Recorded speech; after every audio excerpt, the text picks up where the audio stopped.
Bonjour et bienvenue. Did I get that right? Wow.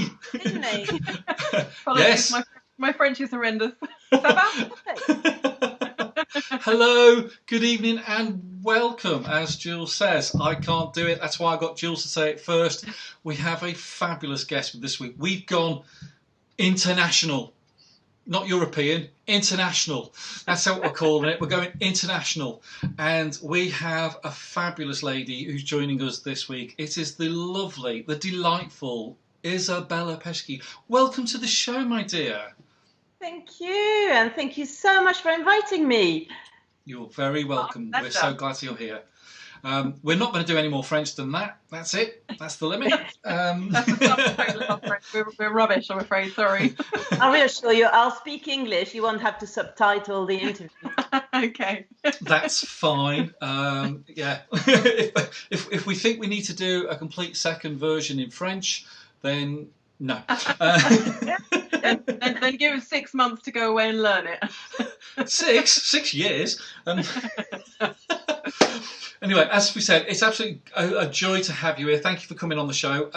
We're going to kick things off as usual. Jules is going to get the ball rolling. And don't forget, folks, this is only part one. There is 2 parts. And Isabella, at the end of part 2, will be revealing what her fun fact is. Off you go, Jules. Okay, so just to touch on the video that we showed from the Dance in Your Pants website. Usually we feature a video that's taught by our feature teacher, but obviously this one wasn't you, for those who are actually paying attention. Can you tell us a little bit about that, about the video and how that came to be, about the flash mob? About the flash mob? Yeah. Well, I've been running Ceroc in France, and this year we were going to open a second franchise in France, in Toulouse, with one of my long-standing teachers. She's called Karine Urquin.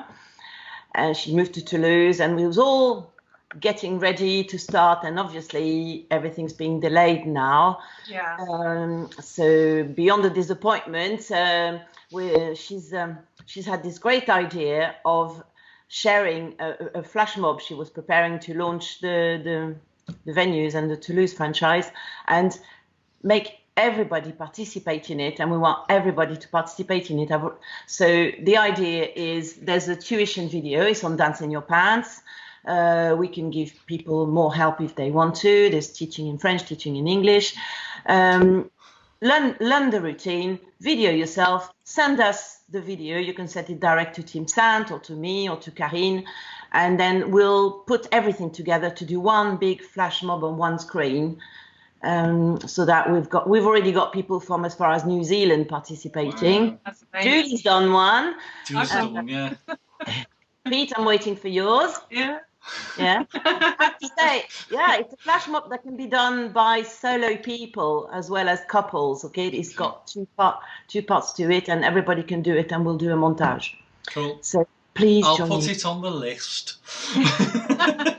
He's got a long to-do list, bless him. I keep him very busy. Yeah. I'm sure, actually, based on the You can timescale. squeeze it in, can't you, Pete? You can squeeze it. Yeah. For you, Isabella, I will do that.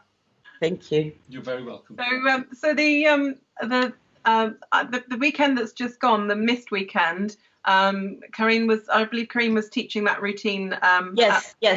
Exactly. So a lot of people hopefully will have had the opportunity to learn it at the Weekender, but the tuition is also available on Dance in Your Pants. Fantastic. So it's still, people haven't missed the opportunity. They can still go and video it and send them in to you. Do you have a deadline for those videos to get to you? No, I mean, we'll probably do the montage in the summer to leave people time to do it. Yeah. But don't think you have until the summer to send your videos. You know, we have a lot of work to do behind it.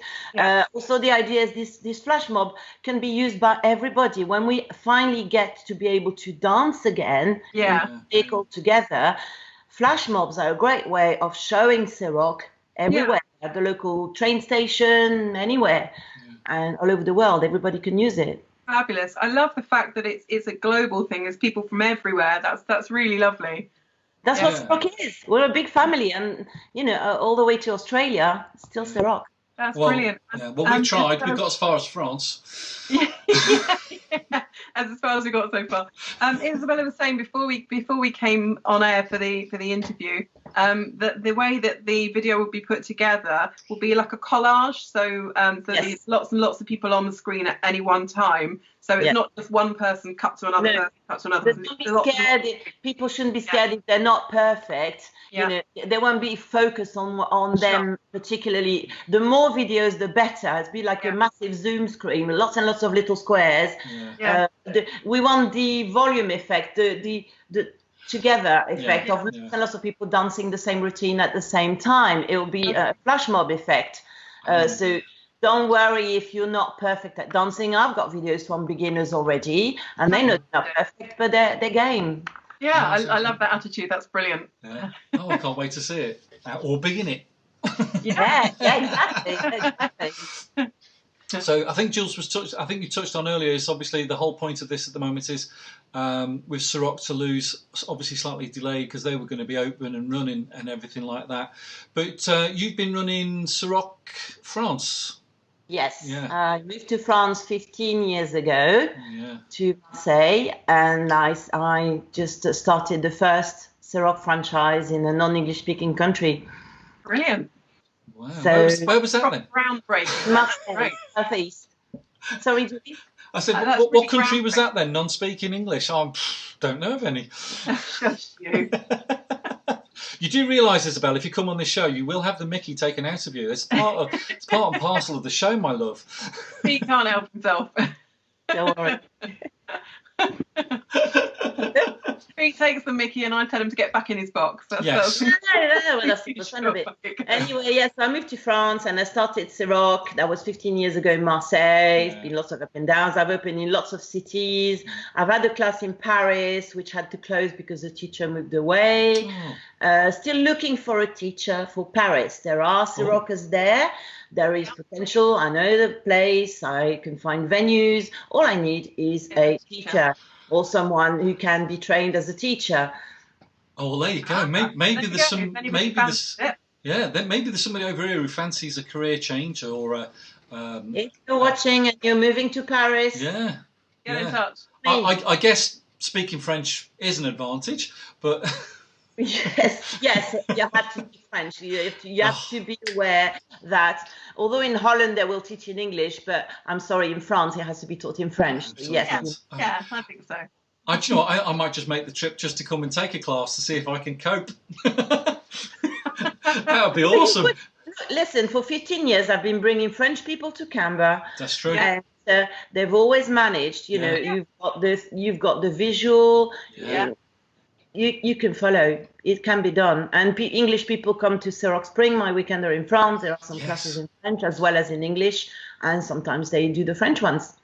Yes, absolutely. We've had deaf dancers come to Ceroc in the past, and they've coped perfectly well with the visual. So you've got to be a little bit clearer with the arm movements and things to make sure that they can see. But it's perfectly possible to learn without understanding the what's being said. Definitely. Yeah. And it's just a great environment. It's available. You're actually right. I've been to venues where there's been some deaf people and some blind people, and who have managed fine. Because obviously, once you've got that contact, you're fine generally, and obviously everyone's more aware of who's around. But I've seen it done, and it's brilliant. It's fabulous to see that there are people out there who are coping and just enjoying the experience of Ceroc, regardless. Out of three ways of learning, you got the visual, the auditive, and the kinesthetic, and that's right. Out of three, you get two. That's good enough. Absolutely. The amount of times we've been in classes, and Jules has said, like, close your eyes and do this, just feel it, and things like that. So it just goes to prove. Absolutely. Yeah. Oh, that's brilliant. And now I know you've just touched on Ceroc Spring. And I think we have to mention it because it's a sad moment, because I was due to come this year to Ceroc Spring, and we're all a bit gutted that it's not happening. But everybody who comes once comes again. I've been running this for 7 years, and it's been going from strength to strength every year. I like to believe the weekend's got a nice reputation. People come back and bring their friends. So yeah, it's a lovely weekend. They're in a very nice holiday resort in the south of France. Yeah. So posher than Canberra then. Yes, lots. Not haunted. We're not in a Really haunted good, chalet. comfortable and spacious accommodation, nice food, and the setting is gorgeous, of course. So yeah, there's I mean, on the Facebook event, there's always a film. David Addis made a film about it 2 years ago, which was, thank you, David, brilliant. Yeah. Thank you, David. And helped me a lot in promoting the event. I get Graham Farray as well coming every year. So, you know, in a big event like Canberra, you fight to catch his eye, and over there is all yours. Because it's a smaller weekend. It's about 150 people. Oh, that's quite nice. A bit more intimate then. Yeah, 160 to 200. So, yeah, but you get to see everything. You get to mingle with the teachers more. Yeah. More one-to-one attention, I guess, or you know, nice. That's lovely. I know Mark Kerr's a big fan, who we've had on this show, because he was twisting my arm to come over this year, and we will get up. As I said, it's just can't now. Never mind. Next year. Fingers crossed for next year. Next year, and it'll be even bigger next year because I've got more things up my sleeve I can't talk about now, but it'll be bigger next year. Damn, we're missing an exclusive. Damn. I'll have to get you back on nearer the time. Yeah. If we're still going, we'll get you back on. Oh, you must carry on. This show is brilliant. Yeah. Well, we're thinking of giving up dancing on Thursday nights and just doing this now. Regardless what state we're in, I think this will do better. It's certainly a lot less travelling for me. Got to look at the plus. Got to look at the plus sides. Well, what we'll do now is I think we'll take a little break now. You've told us some fantastic stuff about what's out there, what's coming up in all of the in France, in Toulouse, what's coming in the future, the flash mob, which we're looking forward to. Don't forget, go onto the Dance in Your Pants website and get involved with that. We're going to take a little breather, and we'll come back in part 2, and we're going to find out about Isabella, hopefully outside of Ceroc or not. Let's see. See you in a minute. Hello and welcome back to part 2 of our feature teacher with the glorious Isabella.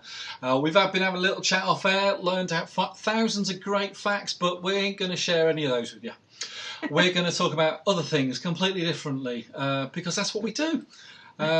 So I'm going to get things running. First question. How did you get into dancing? Dancing or Ceroc? Both. Oh. Yeah, which came first, dancing or Ceroc? Well, as soon as I could walk, really. My mum was a dance teacher. Oh, okay. So I started dancing, from very, very, as soon as I could walk. And then I was on stage at the age of 5. And I was in France. And then when I came to the UK, first of all, didn't find anywhere to dance. And I thought people couldn't dance in that country. And then a friend of mine took me to a place where we saw people dancing. And we were watching this couple. And we thought, wow, we really like the way they dance. And we got chatting with them. And they told us about Ceroc. Oh. So the week after, we went to Central Club, Tottenham Court Road. Yes, I know it. And that was it. From then on, it was 2 or even 3 times a week. Well and truly hooked. Yeah. I was completely hooked from the first night. And I used to go Tuesday nights to Michael Art's class, Thursday nights to James Cronin's class, and sometimes Sylvia on Mondays. Yeah. Wow. Yeah. So can you remember who the first teacher was at the first class? It was James. Sorry, it was James Cronin. James Cronin. It was James Cronin. Sorry, yes. It's the delay because we're international. There's a delay. 1992 it was. Really? Wow. Been dancing a long time. Really long time. Wow. Yeah, I'm that old, yes. Pete, how long have you been dancing? About 8 weeks. No, a couple of years. So, yeah, nothing special. Nowhere near in your league. Not nearly as long as you, Isabel. No, not a chance. Not a chance. So how did you come to be sort of working for Ceroc then?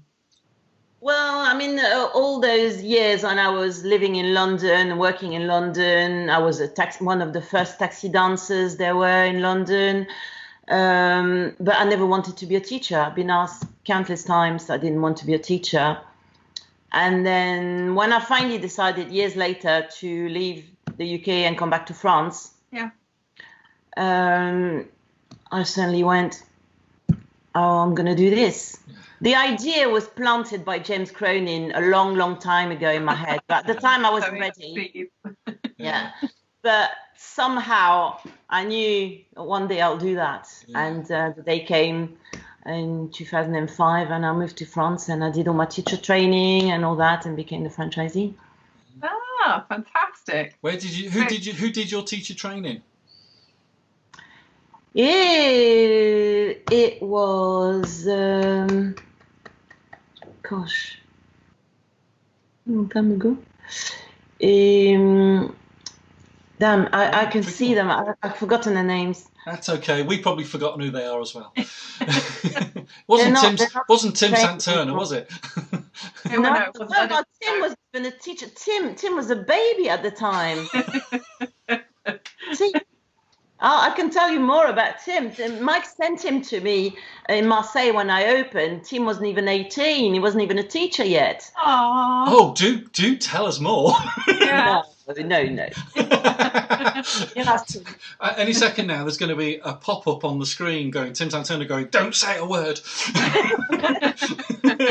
I told you that in confidence. No, he's absolutely lovely. He was such a sweetie. I really enjoyed having Tim in Marseille helping me, busking all over the place. Oh, wow. Yeah, he gets about, as everybody said, Tim does get about. And there we go. Yeah. We've got proof. There we go. It's not just, How many venues have you now got going in France, for Ceroc France? Right now, but until lockdown, actually there were only 2. Mm-hmm. I've had up to 7 at the same time, but it's France is difficult. We're dealing with a new market, a new product in a new market. Yeah. It's really hard. People have never heard of Ceroc. Sure, yeah. It's complicated. So I've got a very good class running in Marseille. The one I left, that one's got about 40-ish people in it. And it's really got a good vibe, good teachers. They've got a very good team there. They're fantastic people. And it's running really well in the pub. Cool. Then I moved to Montpellier and opened Montpellier, but start from scratch again, trying to network to get the thing known and trying to find the right place to attract enough people. It's just a big struggle. Yeah, it's difficult starting from scratch. Yeah. I think as from what I can only assume it's pretty similar situation over in the UK.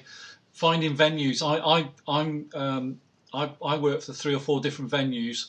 And I know that when they're all looking for expansion or any kind, or if the current venue's under threat for whatever reason, like they're knocking things down, trying to find an alternative is an absolute nightmare because you don't need many things, but the couple of things you do want are so hard to get. Like a decent dance floor for starters. Yeah. But I mean, I'm not that bad at finding venues. It's all right. Yeah, sometimes you have to do away with the stage. Yes. But it's now become more common in the world of Ceroc as well. In the early days, it was no stage. You can't have it. Finding venues is it over here. Really, it's finding people. Yeah. Finding teachers. I mean, over the years, I have trained a lot of teachers. I'm also a teacher trainer. I've trained a lot of teachers. Didn't know that. Well, because they have to be trained in French. It's the point. Can't expect them to speak English. They'll be teaching in French, and I expect to travel.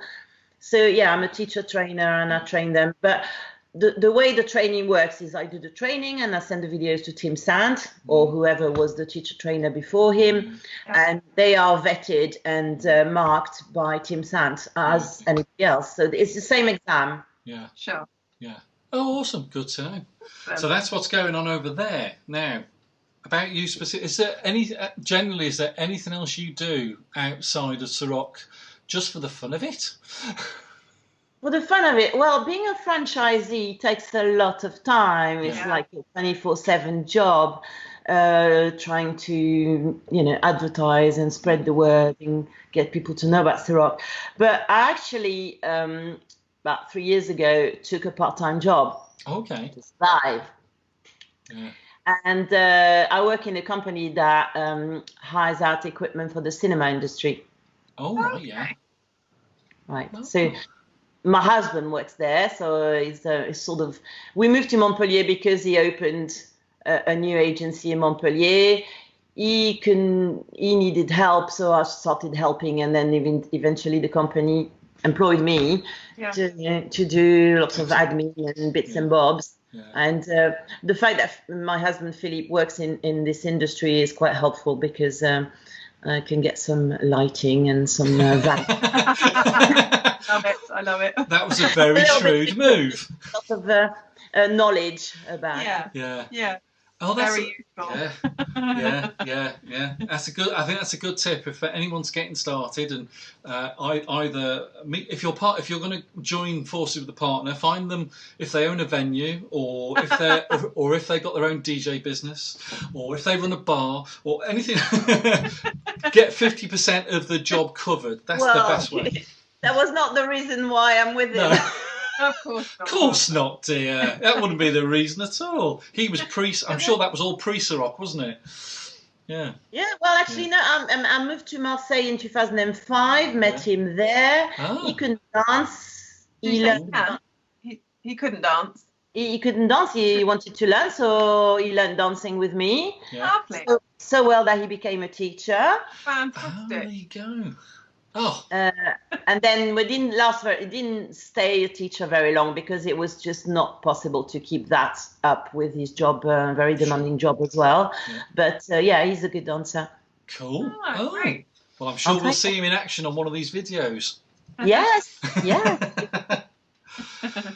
Right. Okay. Well, that's we're almost at that time where we're going to be asking Isabella for her fun fact. But before we do, as always, and it's lovely because Isabella's seen the show now so much over the last few weeks. She knows exactly what's coming. It's great. We don't have to spend 10 minutes prepping our guest today because she says, I know. When's the quick fire round coming? Yeah. She's there. She's on it. So we're going to fire out some quick fires. She knows a couple of them what's going to be on there. This is so cool. I don't know. You said it was all different. So. Oh no. So we tweaked a couple. We tweaked a couple. Yeah. We'll see how we get on. So I've got 1, 2, 3, 4, 5. We've got 5. So I'm going to let Jules kick it off. All right. So first question. You probably know this one's coming. Silk or Ceroc? Ooh, can't I love both children the same? Silk, okay. Okay. Yeah. Okay. Cats or dogs? Well, I own 4 cats, so I have to say cats, don't I? Yeah. We found that out. I might have been snooping. I wonder how you knew. I saw on just a little aside from the quickfire. I saw on your profile you posted pictures of your cats, 3 of your cats on different days on it. So I have done my research. Very cute cats. Sorry, Pete. It's your question. Sorry, me. There we go. Okay, so here we go. Next question: Medfest or Ceroc Spring? Oh, Ceroc Spring, obviously. It's got to be. Dirty Dancing or Footloose? Dirty Dancing. Okay, and the last one, and you probably guessed this one's coming as well. Southport or Canberra? Canberra! Okay, I've never been to Southport. Have you not? Canberra's the only one the French go to, but I've gone to every single Canberra since the beginning. Oh, that's amazing. That's I don't know, 40 something times. I don't know. That's fantastic. Wow. That's true dedication. That's a couple more than I've been, so that's really good. Have there been a lot of changes over the years to the Canberras then? Yes, yeah, it felt like there were more classes in the beginning. I don't know why. There's more off entertainment, I think, now. Yeah. In So the the quizzes past and and stuff. things. Yeah. Changes, the accommodation hasn't changed. The weather hasn't changed. How far it bloody is hasn't changed. You'd hate Southport because there's an extra 4 hours, Pet. Yes, it's not bad, yeah. It's impossible for us French to get to. It's impossible. Yeah, it's a long old way. It really is. Yeah. I've considered it, but it's just travel-wise not possible. Yeah, because you probably need to fly something. If you couldn't fly direct to Liverpool, you could fly to Manchester, but then you've still got a trip and a half from there. So remember, there's no easy way there, is there? Yeah. Flights went daily. We'd have to arrive the day before, but then we had the accommodation. It was just complicated. Canberra, we've worked it out now. You've got a system going now. You've done it that many times. Yeah, with groups of up to 40 French people. Yeah, wow. Yes, and we were chatting earlier. We know where you are because all the flags are out. Yeah. I organise it all. Yes. Because we were talking off air earlier before that this is how I think I'm pretty certain we have met once at Canberra. We're both very vague about it, but we think we know roughly when it was. That sounds like Canberra. So yeah, it sounds like a Canberra. Keeping on the source. So that's really cool. So there we go. Right. Guess what? It's fun fact time. And those of you that've been guessing, there's obviously the 3 facts that are up, and as always, there's 1 true one and 2 bogus ones. When we were speaking to Isabella and we asked her for a fun fact, we thought this was brilliant, absolutely brilliant. We thought actually that's a real. This will be quite a tricky one. So I never would have guessed this. Yeah, we wouldn't have guessed it if it was generally having for us to guess. So Isabella, would you now kindly reveal your fun fact? I have a City and Guilds in car mechanics. There you go. Yeah. The girl's got skills. Take it apart. Yeah. When was the last time you fixed a car? Multi-talented. Multi-talented. Absolutely. Well, it's helpful. It's helpful. I can imagine. Well, that's absolutely fantastic. Thank you once again. And again, we're just going to recap everything. Go on to the Dance in Your Pants. Get involved with the flash mob. You've got plenty of time. Send your videos out to... do we send them to Tim Santana or to you? They can send them direct to Tim, or they can send them to me. They can find me on Facebook. Yeah. They can, if they know Karine, they can send them to Karine as well, the Toulouse teacher. Well, the 3 of us are working together, Karine, Tim, and me, to get this thing going. Excellent. So get your videos, send them in. We look for... Yes, Jules has done hers. I've now put it on my list. So it's going to happen. Come on, Pete. Come on, you can do it. Oh, crikey! I don't mind. It's good. Anyway, we're gonna leave it there for this week. It's been an absolute joy and a pleasure. We're gonna have a quick chat with Isabella off air in a minute. So don't go away, Isabella. We forgot to mention that. We forgot to tell somebody else to do that, and they literally, as soon as they said goodbye, they hung up on us, and we were like, where'd they go? So we're going to have a little chat off air. So, ladies and gentlemen, once again, the beautiful, the gorgeous Isabelle Pesci. I still haven't sorted out sound effects. Thank you, my dear. Au revoir. Au revoir.